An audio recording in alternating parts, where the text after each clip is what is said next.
अस्सलाम। BSN pharmacology fourth semester में जो हमारा चैप्टर था drugs used in ophthalmic and ENT disorders, starting में ही हमने बात की थी कि ये जो लेक्चर है इसके दो पार्ट्स होंगे। पार्ट 1 में ऑप्थाल्मिक ड्रग डिस्कस करेंगे और पार्ट 2 होगा ईएनटी फार्माकोलॉजी, इसमें ईयर, नोज और थ्रोट है। एक क्विक ओवरव्यू मैं आपको दूं कि हमने ईएनटी के बारे में ऑक्यूलर स्ट्रक्चर देखा था, कुछ आई डिसऑर्डर्स थी कि ये बेसिक आई डिसऑर्डर्स हैं और इन्हीं की ट्रीटमेंट इस पूरे चैप्टर में हमने पढ़नी है। फिर ये फार्माकोथेरेपी आ गई बीच में। कौन कुछ सबसे पहले तो आई का एक स्ट्रक्चर था, ये कुछ ड्रग्स थी कि एंटी इन्फेक्टिव्स, इन्फ्लेमेटरी, एंटी हिस्टामीन्स हैं, एंटी ग्लाकोमा एजेंट्स हैं। पाइलोकार्पिन एक बहुत यूजफुल ड्रग आई थी इसमें। तो ये सारा हम डिस्कस कर चुके हैं। फिर उसके बाद कुछ एंटीबायोटिक्स लाइक एजिथ्रोमाइसिन, डेसिट्रोसिन, सिप्रोफॉक्सासिन, ये सारी एंटीबायोटिक्स हमने डिस्कस की। ये पूरा पार्ट हम डिस्कस कर चुके हैं। अब जो आज का हमारे पास टॉपिक है that is called as ear, nose and throat. आपको याद होगा ये सब कुछ, अगर आप थोड़ा सा दोहराएं तो आपको रिवाइज हो जाएगा। Today topic is ear, nose and throat drugs. So basically ENT pharmacology में क्या है, क्लियर सी बात है कि कुछ डिजीजेस हैं हमारे पास। वो डिजीजेस कौन कौन सी हैं? ईयर से रिलेटेड, नोज यानी रेस्पिरेटरी ट्रैक्ट से रिलेटेड और थ्रोट से रिलेटेड चंद एक डिजीज होंगी और उन्हीं की आपने फार्माकोलॉजी पढ़नी है। तो सबसे पहले तो आपको ये पता हो कि एयर, नोज और थ्रोट में कौन कौन सी डिजीज हो सकती है। मोस्ट कॉमनली एलर्जी, सबसे पहली बात एलर्जी है। एलर्जी में होता क्या है बेसिकली, जिस बंदे को एलर्जी होती है एक तो हो जाती है वेजो डायलेशन, यानी ब्लड वेसल्स जो होती है डायलेट कर जाती हैं। अब रेस्पिरेटरी ट्रैक में देख लें, नोज से स्टार्ट करें, ब्लड वेसल्स डायलेट होंगी तो जो टिश्यू है वो कंजेस्ट हो जाता है। ब्लड वेसल इतनी है वो बड़ी हो गई तो आसपास कंजेस्शन पैदा हो जाती है। तो यानी vasodilation leads to congestion. Clear सी बात है। सवाल उठता है कि वेजो डायलेशन या कंजेस्शन या एलर्जी का जिम्मेदार कौन है? उसकी साफ बात है हिस्टामीन। हमारी बॉडी में हार्मोन होता है हिस्टामीन, जिसकी वजह से होती है एलर्जी। अच्छा, हिस्टामीन कहाँ से आया? हिस्टामीन आया मास्ट सेल से। मास्ट सेल हिस्टामीन रिलीज करता है। हिस्टामीन जाके वेजोडाइलेशन, कंजेस्शन करवा देता है, यानी एलर्जी कॉज कर देता है। एक बात तो ये क्लियर हुई। आ जाए थ्रोट के ऊपर। अब थ्रोट में क्या होगा, जाहिर सी बात है कफ। वेरी सिंपल, कफ दो तरह की है, एक ड्राई कफ है और एक प्रोडक्टिव कफ है। ड्राई कफ में खुश्क खांसी जिसमें कोई बलगम कुछ नहीं आता। प्रोडक्टिव कफ वो है जिसमें बलगम यानी स्प्यूटम आता है, बलगम आता है। तो कफ भी दो तरह के हैं। अगर थ्रोट की अगर आप देख लें तो ये मेन प्रॉब्लम है। रेस्पिरेटरी की मेन प्रॉब्लम एलर्जी है। तीसरा जो काम हो सकता है दैट इज इन्फेक्शंस। जाहिर सी बात है इन्फेक्शंस फैल सकते हैं, चाहे कान में हो, नोज में हो, थ्रोट में हो, इन्फेक्शंस आ सकते हैं। इन्फेक्शन बैक्टीरियल भी हो सकता है और इन्फेक्शन फंगल भी हो सकते हैं। फंजाई के अंदर होता है east, that is a fungi जो इन्फेक्शंस कॉज करता है। तो ये आपके पास जो सेकंड पार्ट है ना, ये सेकंड पार्ट पूरा का पूरा इस स्लाइड पे ही एक्सप्लेन्ड है कि ये तीन मेजर डिजीज है, एलर्जी, कफ और कुछ इन्फेक्शंस, और इन्हीं की ट्रीटमेंट हम पढ़ लेंगे। अच्छा, नेक्स्ट स्लाइड पे जो ड्रग्स है ना, ईएनटी ड्रग्स, वो कौन कौन सी है? अगर आप देखें तो सबसे पहले डीकंजेस्टेंट लिखा हुआ है। देख लें यहाँ पे क्या हुई है, कंजेस्शन हुई है, तो कंजेस्शन को खत्म करने के लिए होगी डीकंजेस्टेंट। डीकंजेस्टेंट में वेजोडाइलेशन है तो वेजोडाइलेशन को भी खत्म करेंगे, यानी वेजो कंस्ट्रिक्टर्स। अच्छा, हिस्टामीन की वजह से हुई है सो एंटी हिस्टामीन दे देंगे, हिस्टामीन भी बंद हो जाएगा। हिस्टामीन आया मास्ट सेल से तो दे दो मास्ट सेल स्टेबलाइजर्स, तो मास्ट सेल भी बंद करवा दिए, हिस्टामीन भी बंद करवा दी और वेजोडाइलेशन भी बंद करवा दी। तो पहली तीन ड्रग्स की तो समझ आपको आ जानी चाहिए कि ये तीनों एलर्जी में इस्तेमाल हो रही हैं। मास्ट सेल बंद कर दें, हिस्टामीन रिलीज नहीं होगा। जो हुआ है हिस्टामीन रिलीज वो रिसेप्टर पे जाता है, आप एंटी हिस्टामीन दे दो। वेजोडाइलेशन हुई है तो वेजो कंस्ट्रिक्टर दे दो। तो ये पहली तीन ड्रग्स तो ये हैं। उसके बाद है कॉर्टिकोस्टेरॉइड्स। इसको जरा समझें, स्टेरॉइड बंदा देता क्यों है? देखिए, स्टेरॉइड देता है, ये इम्यूनोसप्रेसेंट होते हैं। मास्ट सेल ने हिस्टामीन रिलीज की तो मास्ट सेल को किसी ने तो एक्टिवेट किया होगा। तो एंटीजन एंटीबॉडी कम्प्लेक्स जब बनते हैं ना एक इंसान में, antigen antibody complex mast cell को एक्टिव करते हैं कि हिस्टामीन रिलीज करे। तो इस एंटीजन एंटीबॉडी को बंद करने के लिए हम स्टेरॉइड का इस्तेमाल करते हैं। कॉर्टिकोस्टेरॉइड्स हैं, या नेजल स्टेरॉइड प्रेपरेशंस हैं, तो इसलिए इस्तेमाल की जा रही है कि ये एंटीजन और एंटीबॉडी का कम्प्लेक्स भी सप्रेस हो जाए, ऑटोमेटिकली एलर्जी ही ट्रीट होगी उससे भी। नेक्स्ट देख लें, कफ है, खांसी आती है, ड्राई कफ और प्रोडक्टिव कफ। पहले भी आपको मैं एक बार बता चुका हूं, रेस्पिरेटरी फार्माकोलॉजी का चैप्टर था कि ड्राई कफ के लिए इस्तेमाल होती है एंटीटसिव्स, जबकि प्रोडक्टिव कफ के लिए इस्तेमाल होती है एक्सपेक्टोरेंट्स। तो इसकी फार्माकोलॉजी मैं आपको आगे जाके समझाता हूं, लेकिन ये जो दो ड्रग्स हैं एंटीटसिव्स और एक्सपेक्टोरेंट्स, तो antitussive is used for dry cough, expectorants are used for productive cough. ये बात यहां से क्लियर हो जाए। और तीसरी चीज है इन्फेक्शन, बैक्टीरियल इन्फेक्शन है तो एंटीबायोटिक दे दो, फंगल इन्फेक्शन है तो एंटीफंगल दे दो। सो यानी कि ये पूरा चैप्टर आपका इसी स्लाइड पे एक्सप्लेन्ड है। इस स्लाइड को मेहनत से याद कर लें, समझ लें, और ये पूरा चैप्टर आपको समझ में आ गया। Decongestant, antihistamine, mast cell stabilisers और इवन कॉर्टिकोस्टेरॉइड्स, नेजल स्टेरॉइड्स, ये पांचों इस पहली बॉक्स से बिलोंग कर रही हैं। एंटीटसिव, एक्सपेक्टोरेंट इस दूसरे बॉक्स से, और एंटीबायोटिक्स और एंटीफंगल्स इस तीसरे बॉक्स से। That is the whole crux of the chapter. So that was your next class slide, जो ये सारी ड्रग्स लिखी हुई हैं, और उम्मीद करता हूं कि आपको ये तीन डिजीज का पता है, कफ है, साथ में आपके पास एलर्जी है और इन्फेक्शन है, और ये सारी क्लास ऑफ ड्रग्स इन्हीं तीनों के लिए इस्तेमाल हो रही हैं। तो ये आपको जुबानी याद हो तभी आपका पूरा चैप्टर समझ में आ जाएगा। अब स्टार्ट लेते हैं विद डीकंजेस्टेंट। याद रखिए, ये लेट सपोज एक ब्लड वेसल है और ये साथ में आपका टिश्यू है। अगर ब्लड वेसल डायलेट हो जाती है इस तरह से, तो अगर साथ में ये टिश्यू जा रहा है तो टिश्यू के लिए स्पेस कम पड़ गई, कम पड़ जाना, तंग आ जाना, इसको कंजेस्शन कहते हैं। कंजेस्ट हो गया, साथ साथ बैठने से कंजेस्शन हो जाती है, तो ये क्या है, कंजेस्शन हो गई है। ब्लड वेसल को अगर वापस कंस्ट्रिक्ट कर लेंगे तो जगह खुल जाएगी, यानी डीकंजेस्टेंट का मतलब क्या है कि ब्लड वेसल जो डायलेट हो गई वापस उसको छोटा कर दो, यानी वेजोकंस्ट्रिक्टर्स का इस्तेमाल कर लो। वेजोकंस्ट्रिक्टर का कैसे, देखिए ब्लड वेसल्स के स्मूथ मसल होते हैं, स्मूथ मसल्स पे होते हैं अल्फा रिसेप्टर्स। आप वो ड्रग्स दे दो जो अल्फा रिसेप्टर को स्टिम्युलेट करे और ब्लड वेसल्स वापस नैरो हो जाएं। इससे क्या होगा, एक तो ब्लड फ्लो कम हो जाता है, यानी कि जब ब्लड वेसल छोटी हो गई तो ब्लड फ्लो भी कम हो गया। अगर साथ में कोई एडिमा बना हुआ है, कोई फ्लूइड बाहर आया हुआ है, तो वो फ्लूइड वहां से ड्रेन हो जाता है, यानी कि अलाउ सिक्रीशंस टू ड्रेन। यहां से जितनी भी सिक्रीशन है सारी ड्रेन हो जाएंगी, एडिमा खत्म हो जाता है। अगर रेस्पिरेटरी ट्रैक में है, नेजल स्टफीनेस है, यानी नोज बिल्कुल कंजेस्ट हो गया है, साइनस होती है, एयर स्पेसेस कंजेस्ट हो गई हैं, तो उसको एलिविएट करते हैं। एलिविएट मतलब खत्म करते हैं, ठीक है।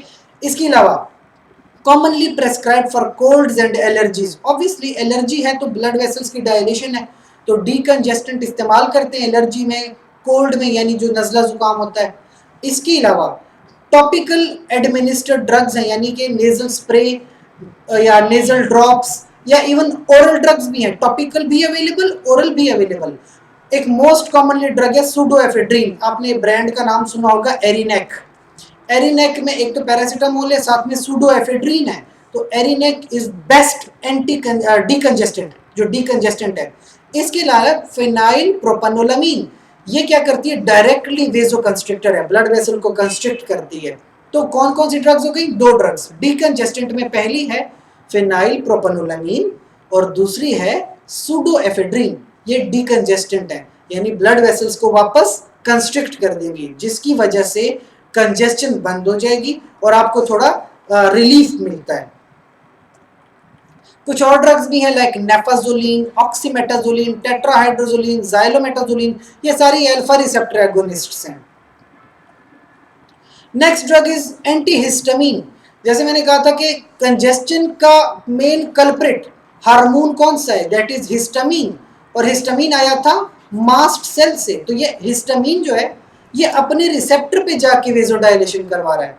आप इसके रिसेप्टर को ब्लॉक कर दो तो हिस्टामिन जब रिसेप्टर पे ही नहीं जाएगा तो हिस्टामिन अपना एक्शन परफॉर्म नहीं कर पाएगा। तो हिस्टामिन के होते हैं H1 रिसेप्टर्स। आपने क्या करना है, आपने H1 रिसेप्टर्स को ब्लॉक करना है। इसके रिसेप्टर नोज में भी है और थ्रोट में भी है, बाकी बॉडी में भी होते हैं। Histamine is released from the mast cells. आप मास्ट सेल को भी बंद कर सकते हो तो हिस्टामिन रिलीज ही ना हो, उसकी अलग से ड्रग है, क्रोमोलिन कहते हैं उसे, आगे बात करते हैं उस पर। मास्ट सेल को किसने स्टिमुलेट किया कि वो हिस्टामिन रिलीज करे? एंटीजन एंटीबॉडी कॉम्प्लेक्स ने। तो एंटीजन एंटीबॉडी कॉम्प्लेक्स की वजह से ही तो मास्ट सेल ने हिस्टामिन रिलीज की है। तो एंटीजन और एंटीबॉडी कॉम्प्लेक्स को बंद करवा दो। उसकी ड्रग्स क्या है? स्टीरॉइड्स। स्टीरॉइड्स इस्तेमाल कर सकते हैं जिसकी वजह से एंटीजन एंटीबॉडी कॉम्प्लेक्स ही बंद हो जाए। लिहाजा स्टेप वाइज चलते हैं। स्टीरॉइड्स हो, मास्ट सेल इंहिबिटर्स, हिस्टामिन ब्लॉकर्स, ये स्टेप वाइज हैं। एक टॉप लेवल है, बॉटम लेवल, उससे बॉटम लेवल, तो लेवल लेवल पे आप इसको कंट्रोल कर सकते हैं। सबसे पहले हिस्टामिन ने किया क्या है? वेजोडायलेशन करवाई है, जिसकी वजह से ब्लड वेसल्स हैं और म्यूकस प्रोडक्शन बढ़ जाती है, मेम्ब्रेन्स स्वेल हो जाती हैं, और जब ब्लड वेसल मोटी हो गई, ब्लड फ्लो बढ़ गया, तो टिश्यू रेड हो जाता है, क्योंकि ब्लड रेड है, किसी टिश्यू में ज्यादा ब्लड आ रहा है तो वहां पे रेडनेस हो जाती है। इस वजह से इसको हम वेजोडायलेशन कहते हैं। इससे होता क्या है? इरिटेट्स द टिश्यू डायरेक्टली, बहुत इचिंग होती है, पेन होती है, आप बहुत इरिटेटेड रहते हैं। एंटीहिस्टामिन क्या करेगी? To block the H1 receptors. ठीक है, उससे क्या होगा? जब हिस्टामिन ब्लॉक हो जाएगी तो कोई सिक्रीशन है वो बिल्कुल ड्राई अप हो जाती है, सिक्रीशन बंद हो गई। एडिमा बना हुआ है, फ्लूइड बाहर आया हुआ है, वो पूरा श्रिंक हो जाता है, खत्म हो जाता है। इचिंग हो रही थी वो खत्म हो जाती है, रेडनेस आई थी, रेडनेस भी खत्म हो जाएगी, क्योंकि जो ब्लड ज्यादा आ रहा था अब वो कम आ रहा है, तो रेडनेस भी खत्म हो जाती है। सो इतनी बेहतरीन ड्रग्स होती है एंटीहिस्टामिन। इसकी दो जनरेशन हैं, एक है फर्स्ट जनरेशन, एक है सेकंड जनरेशन। देखिए क्लिनिकली दोनों इस्तेमाल होती हैं, फर्स्ट जनरेशन भी क्लिनिकली इस्तेमाल होती है, सेकंड जनरेशन भी क्लिनिकली इस्तेमाल होती है। लेकिन फर्स्ट जनरेशन की वजह से आती है ड्राउजीनेस, यानी नींद आती है इंसान को। वजह यह है कि फर्स्ट जनरेशन की drugs can go into the central nervous system, तो आपकी इफेक्ट बिल्कुल ठीक आता है, लेकिन नींद साथ आती है, सेडेटिव है।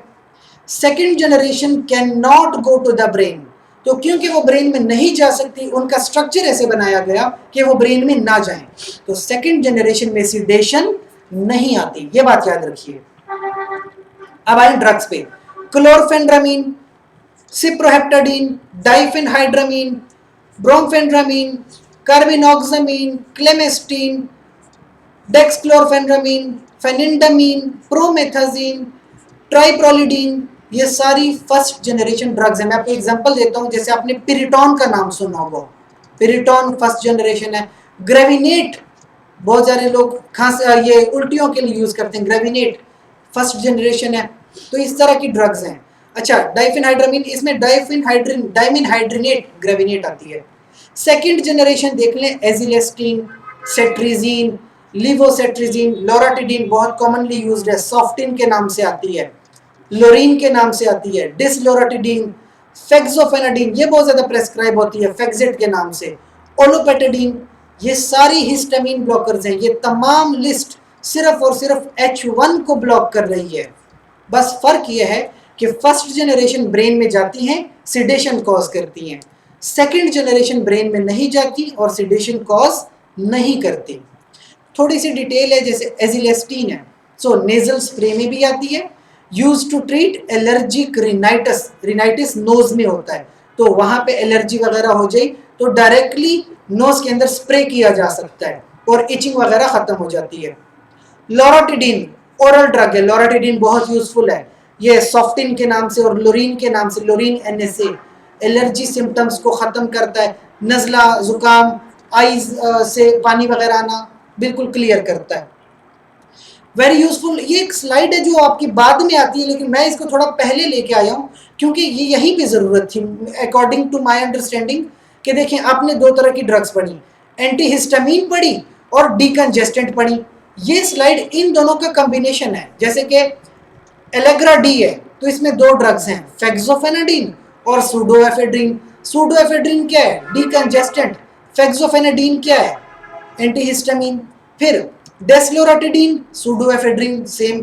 प्रोमेथाजीन, फेनाइलेफ्रिन। नाउ प्रोमेथाजीन जो है, प्रोमेथाजीन आपके पास एंटीहिस्टामिन है, जबकि फेनाइलेफ्रिन डीकंजेस्टेंट है।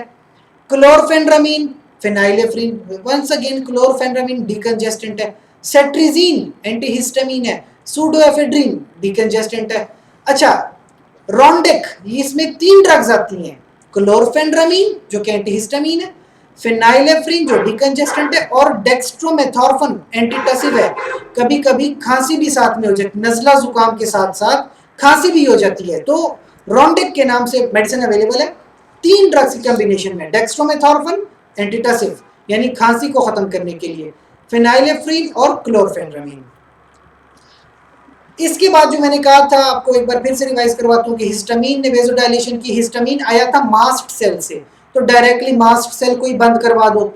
क्रोमोलिन इज द ड्रग जो कि मास्ट सेल स्टेबलाइजर है, ताकि मास्ट सेल हिस्टामीन रिलीज ही ना करे। इससे क्या होगा, stabilise the cell membrane of the mast cell, तो वो स्टेबलाइज हो गई। Prevent the release of histamine, that means histamine release नहीं होगी। और प्रिवेंट एडिमा, जब हिस्टामीन ही नहीं आ रही तो ब्लड वेसल डायलेट नहीं हो रही, डायलेशन नहीं है तो फ्लूइड बाहर नहीं आ रहा, तो यानी ना एडिमा होगा, ना एलर्जी होगी, ना मास्ट सेल से हिस्टामीन बाहर आएगी। तो बहुत ही यूजफुल ड्रग होती है क्रोमोलिन। उसके बाद है कॉर्टिकोस्टेरॉइड्स, वो पॉइंट के मास्ट सेल ने तो हिस्टामीन रिलीज की थी, लेकिन मास्ट सेल ने हिस्टामीन क्यों रिलीज की थी, ये पिछली स्लाइड में अगर आप देख लें, यहाँ पे आपके पास है एंटीजन, तो एंटीजन और एंटीबॉडी का आपस में रिएक्शन होता है। एंटीजन एंटीबॉडी रिएक्शन की वजह से मास्ट सेल हिस्टामीन रिलीज करता है। तो कॉर्टिकोस्टेरॉइड का क्या काम है, कॉर्टिकोस्टेरॉइड इम्यूनोसप्रेसेंट है, एंटीजन एंटीबॉडी को रिएक्ट करने नहीं देता। सो ये क्या करेगा, इनहिबिट करता है, रोकता है, बॉडी का इम्यून सिस्टम कम कर देता है, इन्फ्लेमेशन कम हो जाएगी, एडिमा नहीं बनेगा, म्यूकस मेम्ब्रेन्स डिक्रीज हो जाती हैं। अच्छा याद रखें, कॉर्टिकोस्टेरॉइड डिकंजेस्टेंट नहीं है, ना ही ये एंटीहिस्टामीन है, ये बात याद रखें। डिकंजेस्टेंट वो है जो ब्लड वेसल पे काम करे, एंटीहिस्टामीन वो है जो हिस्टामीन रिसेप्टर पे काम करे। कॉर्टिकोस्टेरॉइड का ताल्लुक ना ब्लड वेसल से है और ना हिस्टामीन के रिसेप्टर से। तो इस बात को याद रखिए कि इन्फ्लेमेशन खत्म करता है, लेकिन हिस्टामीन को नहीं छेड़ता, ना ही ब्लड वेसल्स को छेड़ता है। तो यहाँ पे आपने कंफ्यूज नहीं होना। आपने कॉमन कोल्ड, नजला जुकाम में कभी भी कॉर्टिकोस्टेरॉइड का इस्तेमाल नहीं करना। ये बहुत ही गलत प्रैक्टिस है कि लोग स्टेरॉइड दे रहे होते हैं इस कॉमन कोल्ड वगैरह में, तो इस तरह कभी ना करें। अच्छा, कॉर्टिकोस्टेरॉइड ड्रग्स इंट्रानेजली दी जा सकती है, एलर्जिक या नॉन एलर्जिक रिनाइटिस। अब ये देखिए, रिनाइटिस है जिस एंड पे आते हैं टिस, दैट मींस इन्फ्लेमेशन। तो इन्फ्लेमेशन चाहे एलर्जिक हो या नॉन एलर्जिक हो, आपने इन्फ्लेमेशन खत्म करने के लिए कॉर्टिकोस्टेरॉइड देना है, लेकिन डिकंजेस्टेंट या एंटीहिस्टामीन का इफेक्ट आपको नहीं देता। ये कुछ ड्रग्स के नाम जैसे beclomethasone, budesonide, flunisolide, fluticasone, mometasone, triamcinolone, ये सारे स्टेरॉइड्स हैं, कॉर्टिकोस्टेरॉइड्स।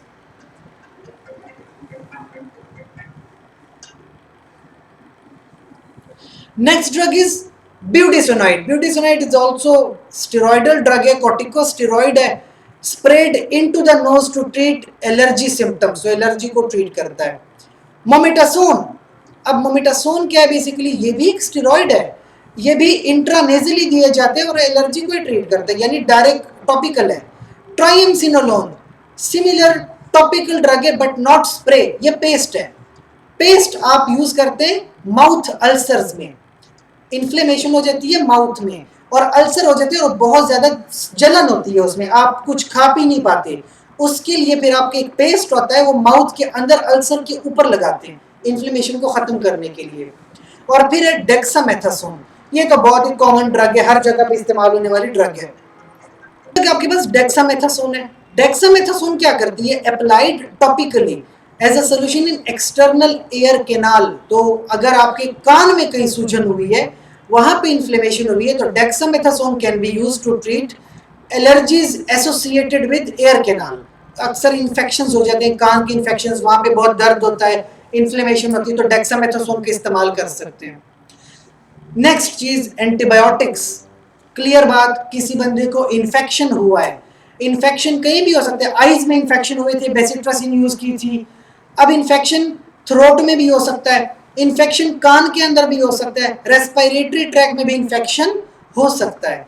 सो उसके लिए फिर आप यूज करते हैं एंटीबायोटिक्स। जैसे कि अगर आप देखें, एंटीबायोटिक्स है बैक्टीरियल इन्फेक्शन।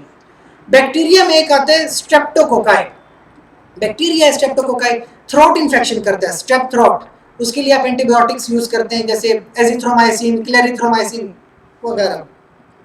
इसके अलावा कान के अंदर इन्फेक्शन क्या है? कान के अंदर इन्फेक्शन होता है जिस तरह स्विमर्स एयर है, ये एयर कैनाल का इन्फेक्शन है। एक्सटर्नल ओटाइटिस, ओटाइटिस इन्फेक्शन है। अच्छा, ओटाइटिस मीडिया, आपको पता है आपके कान में जो मिडल एयर है, टिम्पेनम होता है वहां का इन्फेक्शन हो सकता है। तो ईयर इन्फेक्शन के लिए ड्रग स्पेसिफिक है ओफ्लॉक्सासिन। ये जो फ्लोरोक्विनोलोन्स होती हैं, इसमें से क्लास होती है आपके पास फ्लोरोक्विनोलोन्स। फ्लोरोक्विनोलोन्स में ड्रग है ofloxacin, very useful for year infections. इसके अलावा सल्फोनामाइड्स भी इस्तेमाल की जाती हैं, जैसे कि सल्फाडायाजीन है, सल्फिसॉक्साजोल है, ये भी इन्फेक्शंस के लिए इस्तेमाल की जाती हैं। बैक्टीरिया इन्फेक्शन हो या कान के अंदर का जो टिम्पेनम होता है, middle membrane, infected tympanic membrane, जिसको ओटाइटिस मीडिया कहते हैं, तो सल्फोनामाइड का इस्तेमाल भी कर सकते हैं। सो याद रखिए, एंटीबायोटिक्स में दो एंटीबायोटिक्स का जिक्र आया है, आपके पास है ओफ्लॉक्सासिन और साथ में सल्फोनामाइड। सल्फोनामाइड्स में सल्फाडायाजीन और सल्फिसॉक्साजोल। अच्छा, अगर फंगल इन्फेक्शन हो गया, पीछे तो आपने बैक्टीरियल इन्फेक्शन पढ़ा है, फंगल इन्फेक्शन भी हो सकता है। जैसे आपके पास ये पिक्चर है, अक्सर फिजिशियन आपकी जो है ओरल कैविटी चेक करते हैं कि कहीं फंगल इन्फेक्शन ना हुआ हो। फंजाई की खासियत क्या है? फंजाई वहां ग्रो करता है जो थोड़ी सी वार्म हो, मॉइस्ट हो, डार्क इन्वायरमेंट हो, वहां पे फंजाई बहुत अच्छा ग्रो कर सकता है। तो खुद देखिए, माउथ कैविटी जो ओरल कैविटी है, मॉइस्ट, वार्म भी है, मॉइस्ट भी है और डार्क भी है, तो वहां पे फंजाई का ग्रो करना बहुत आसान होता है। तो कैंडिडा एल्बिकेन ये फंजाई है, द ईस्ट है, yeast is a type of fungi. Candida albicans जो है ये क्या करता है? ये ओरल कैविटी में इंफेक्शन फैला देता है। We call it oral candidiasis और ओरल थ्रश, ये भी कह सकते हैं। अच्छा, इसके लिए ड्रग क्या होगी? ऑब्वियसली फंजाई है तो एंटी फंगल इस्तेमाल करेंगे। क्लोट्रिमाजोल हो सकती है और निस्टटीन हो सकती हैं to treat oral candidiasis. Very simple as that. यहां तक इन्फेक्शंस थे, दो ही इन्फेक्शन पड़े, एक आपके पास बैक्टीरियल, एक आपके पास फंगल। बैक्टीरियल में ओफ्लॉक्सासिन और आपके पास आ गई थी सल्फोनामाइड, और फंगल में आपके पास क्लोट्रिमाजोल आ गई और निस्टटीन आ गई, जो ओरल कैंडिडियासिस को ट्रीट करते हैं। Then we have antitussive drugs. Antitussives क्या होते हैं? एंटीटसिव वो ड्रग्स हैं टू दैट ट्रीट कफ, खांसी को ट्रीट करते हैं। खांसी दो तरह की होती है, एक होती है ड्राई कफ और एक होती है प्रोडक्टिव कफ। ड्राई कफ जो खुश्क खांसी होती है जिसमें बलगम नहीं आता, प्रोडक्टिव कफ में बलगम आता है, दोनों की ट्रीटमेंट अलग है। ड्राई कफ की जो मेडिसिन हैं वी कॉल देम एंटीटसिव्स, जबकि प्रोडक्टिव कफ की जो मेडिसिन हैं we call them expectorants. Okay, अब आप देखिए, जो ड्राई कफ है जहां पे एंटीटसिव ड्रग्स आती हैं, ये क्या करती हैं? Decrease coughing by suppressing the cough centre in the brain. ये मेडिसिन डायरेक्टली जाती है ब्रेन में, वहां पे होते हैं कफ सेंटर, और उसको सप्रेस कर देती हैं ताकि कफ रिफ्लेक्स आए ही नहीं। तो क्या होगा? जो रिसेप्टर्स होते हैं वो एनेस्थेटाइज हो जाते हैं, रिसेप्टर बंद हो जाते हैं, तो क्या होता है कि आपको खांसी नहीं आती। और इनका मेन मकसद क्या है? खांसी कंट्रोल करना, ठीक है, नॉन प्रोडक्टिव कफ कंट्रोल करना। याद रखें, ये ड्रग कभी भी प्रोडक्टिव कफ में नहीं देते हैं। वजह क्या है? प्रोडक्टिव कफ में होता है स्प्यूटम, अगर खांसी बंद कर दोगे तो स्प्यूटम तो अंदर ही रह जाएगा, उसको कहां निकालोगे? तो प्रोडक्टिव कफ में आप क्या करते हो? प्रोडक्टिव कफ में इस स्प्यूटम को खत्म करना है, खांसी को खत्म नहीं करना। स्प्यूटम को खत्म करो, खांसी अपने आप खत्म होगी। अच्छा, ड्राई कफ की जो मेडिसिन है, ड्राई कफ एंटीटसिव जो है, एंटीटसिव में आती है बेंजोनाटेट और डेक्स्ट्रोमेथॉर्फन, बहुत ही कॉमनली ड्रग्स यूज्ड ड्रग्स हैं to treat cough and cold. कुछ एंटीटसिव्स हैं जैसे कोडीन, जैसे खांसी का शरबत होता है, लोग बहुत ज्यादा मिसयूज भी करते हैं इसको, नार्कोटिक है, हाइड्रोकोडोन होती है, दरअसल बहुत ज्यादा सिडेटिव है, और ये सीवियर नॉन प्रोडक्टिव कफ के लिए इस्तेमाल करते हैं। क्योंकि ये ब्रेन में जाती है, तो ब्रेन की वजह से आपको जो नींद आती है सिडेटिव है, तो कफ के साथ साथ एक सिडेटिव इफेक्ट भी देते हैं। दैट्स वाई कोडीन वगैरह जो है बहुत ज़्यादा एबनॉर्मली यूज होती है, मिस यूज बहुत होता है। एक्सपेक्टोरेंट ड्रग्स यानी वो ड्रग्स जो स्प्यूटम को खत्म करे, यानी प्रोडक्टिव कफ के लिए यूज हो। अब ये करते कैसे? Let suppose that is the respiratory tract, that is the sputum. तो क्या करना है आपने? करना ये है कि सबसे पहले विस्कोसिटी, जो गाढ़ापन है, उसको कम करना है। गाढ़ापन कम होगा तो स्प्यूटम थोड़ा थिन हो जाता है, आसानी से रिमूव होता है। और इंक्रीज द वॉल्यूम, स्प्यूटम का वॉल्यूम बढ़ा देंगे लेकिन विस्कोसिटी कम कर देंगे। उससे होगा क्या? उससे होगा कि स्प्यूटम अपने आप ओरल कैविटी की तरफ आ जाएगा और कफ आउट, आप उसको खांसी आएगी तो खांसी के थ्रू वो बाहर आ जाता है। सो ग्वाइफेनेसिन एक ऐसी ड्रग है जो एक्सपेक्टोरेंट है। क्या करती है? वॉल्यूम को इंक्रीज करती है, स्प्यूटम का वॉल्यूम इंक्रीज करती है और विस्कोसिटी को डिक्रीज करती है। तो स्प्यूटम ज्यादा आता है लेकिन गाढ़ापन उसमें नहीं होता। तो जब ज्यादा स्प्यूटम आएगा आपको खांसी आएगी, आप खांसेंगे, स्प्यूटम बाहर आ जाएगा। सो ये आती है drug guaifenesin to treat the productive cough, create the amount of sputum that is expelled from the lungs. Expelled का मतलब बाहर निकालना। तो एज अ नर्स आपको ये बातें समझ में आनी चाहिए। फार्माकोलॉजी का मकसद ये है कि आपको डिफरेंशिएट करना चाहिए कि कौन सी ड्रग किस मकसद के लिए इस्तेमाल की जाती है। दैट इज ये फिर आपकी कुछ नर्सिंग कंसिडरेशंस हैं कि आई ड्रॉप्स कैसे डालने होते हैं और आई इंस्टॉलेशन बच्चों में किस तरह से आई ड्रॉप्स डालनी होती हैं। जैसे कि आपके क्या बच्चों को आपने लेटा देना है, सर उनका स्ट्रेट होना चाहिए, आईज क्लोज्ड होनी चाहिए, थोड़ी बहुत कॉर्नर में आप थोड़ी सी फ्लूइड डाल देते हैं, आईज साफ कर लेते हैं। तो ये नर्सिंग के कुछ नोट्स हैं। आईज ऑइंटमेंट कैसे इस्तेमाल करते हैं उसके कुछ स्टेप वाइज हैं, बहुत ईजी है टू अंडरस्टैंड, जैसा आपने पढ़नी है और आपको समझ आ जानी है। ईयर ड्रॉप्स कैसे इस्तेमाल करते हैं उसके कुछ चंद एक स्टेप्स हैं। इसमें कोई फार्माकोलॉजी इन्वॉल्व नहीं है, ये नर्सिंग है कि नर्सिंग में आप किस तरह मैनेज करते हो, इसमें फार्माकोलॉजी नहीं आती। नेजल स्प्रेस किस तरह से की जाती हैं और these are some nursing considerations कि आप एज अ नर्स जब आप इन तमाम ड्रग्स को कंट्रोल कर रहे हैं, ईएनटी की ड्रग्स हैं, तो आपके लिए क्या क्या टेक्निक्स यूज करनी चाहिए जो आपकी एक नर्सिंग एक्सपर्टीज है। So that was all about this chapter. There are some references जो आप इस्तेमाल कर सकते हैं। सो मैं रिकमेंड करता हूँ लिपिनकॉट, एक बहुत ही आसान किताब है लिपिन फार्माकोलॉजी। तो आप ये कैटसन बहुत अच्छी किताब है, बहुत ज़्यादा पढ़ने वाली, दुनिया में बहुत अच्छी पढ़ने वाली किताब है कैटसन। तो that was all about this chapter. Thank you.